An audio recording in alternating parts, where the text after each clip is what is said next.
क्या कहना चाहिए? लगभग कार्यकर्ता हमारे बाजपट्टी प्रखंड के थे, क्योंकि कल हमने नानपुर बोखरा जाके कार्यकर्ताओं से नानपुर में और बोखरा में वहीं पे प्रखंड अध्यक्ष जी के साथ मिल लिया।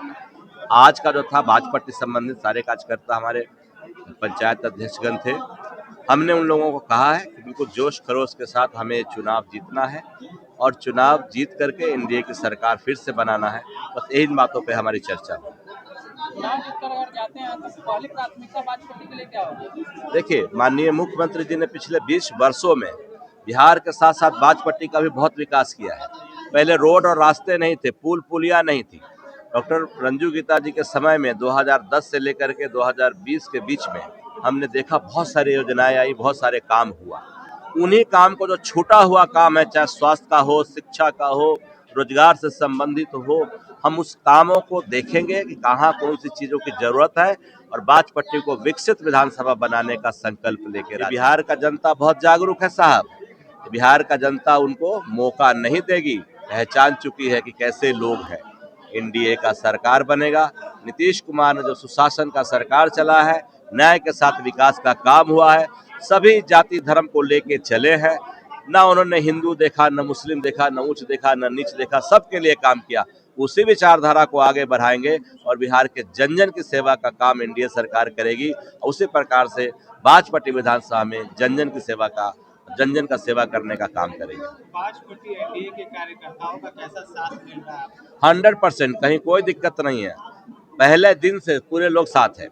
तेजस्वी यादव का प्रेस कॉन्फ्रेंस हुआ है, बता रहे थे कि जो हर जब आदमी लगता है ना कि कुछ होने वाला है नहीं, तो कुछ भी वादा कर देता है।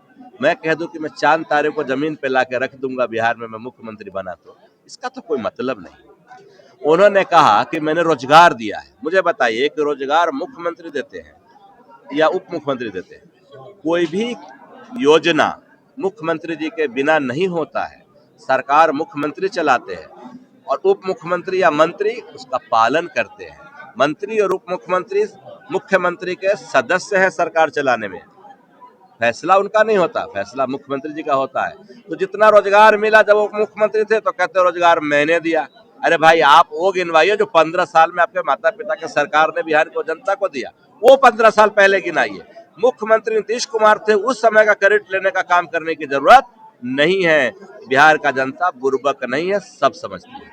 आएंगे, देखिए स्वाभाविक है, कुछ चीजें स्वाभाविक है। उन्हें तैयारी किया था और लड़ना चाहती थी और किसी प्रकार से उनको ना मिलके मुझे मिला है, मैंने मिलने गया। हमारे साथ बहुत अच्छे रिलेशन है, वो एनडीए के साथ है, एनडीए के प्रत्याशी के साथ है। कहीं कोई दिक्कत नहीं है। ऐसे ही लोग कुछ कह रहे हैं, कहीं कोई दिक्कत नहीं। रंजू गीता जी मान गई है क्या?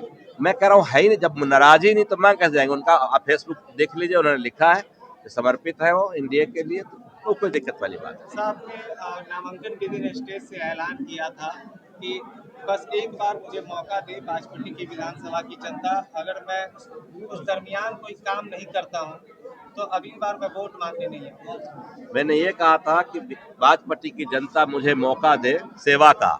अगर मैं सेवा नहीं कर पाया, वो असंतुष्ट मेरे से नहीं हुए, तो मैं राजनीति से संन्यास ले लूंगा। मैं ये कहा था, मैं फिर कह रहा हूँ, नोट कर ली। मैं समाज सेवा के लिए बिहार में आया हूँ, राजनीति में आया हूँ, अब विधानसभा लड़ रहा हूँ। मेरा सोच और मेरी प्रयास समाज की सेवा है, धनार्जन नहीं है। पावर का मिसयूज करने के लिए नहीं आया राजनीति में। जैसे महागठबंधन के लोगों को मौका मिला तो परिवार के लिए धनार्जन का काम किया। वो रामेश्वर महतो और नीतीश कुमार के नेतृत्व में हम लोगों ने राजनीति सीखा है, उपेंद्र कुशवाहा जी के राजनीति सीखा है हमने, और माननीय प्रधानमंत्री जी से हम लोग देख रहे हैं। हमारे एनडीए के सरकार में ऐसा कोई नहीं जो धनार्जन का काम करते हो। तो हम लोग सेवा भाव से बिहार के डेवलपमेंट के लिए आए हैं, वो करेंगे। और हमसे नहीं हो पाया तो राजनीति छोड़ देंगे, मंजूर है, लेकिन करेंगे डेवलपमेंट और सेवा का। रंजू गीता के कार्यकाल में जो काम अधूरे रह गए हैं, क्या वो हो पाएगा? जो काम अधूरे रह गए आप लोग मुझे बताइएगा, आप लोग मीडिया के साथ ही हैं, लिस्ट बना के दीजिएगा। 5 वर्षों में पूरा बिहार के लिए काम किया। पिछले जब से प्रधानमंत्री नरेंद्र मोदी जी केंद्र में आए, केंद्र में जो काम हुआ हम सब लोगों को पता है। मैं बताऊं इससे ज्यादा आप लोग क्षेत्र में बताते हैं और आप लोगों को पता भी। मैं चुनावी मुद्दों की बात करूंगा। हाँ, अफरा तफरी में नॉमिनेशन हुआ। आप सब लोग जानते हैं कि किस परिस्थिति में टिकट का आवंटन हुआ लोगों को।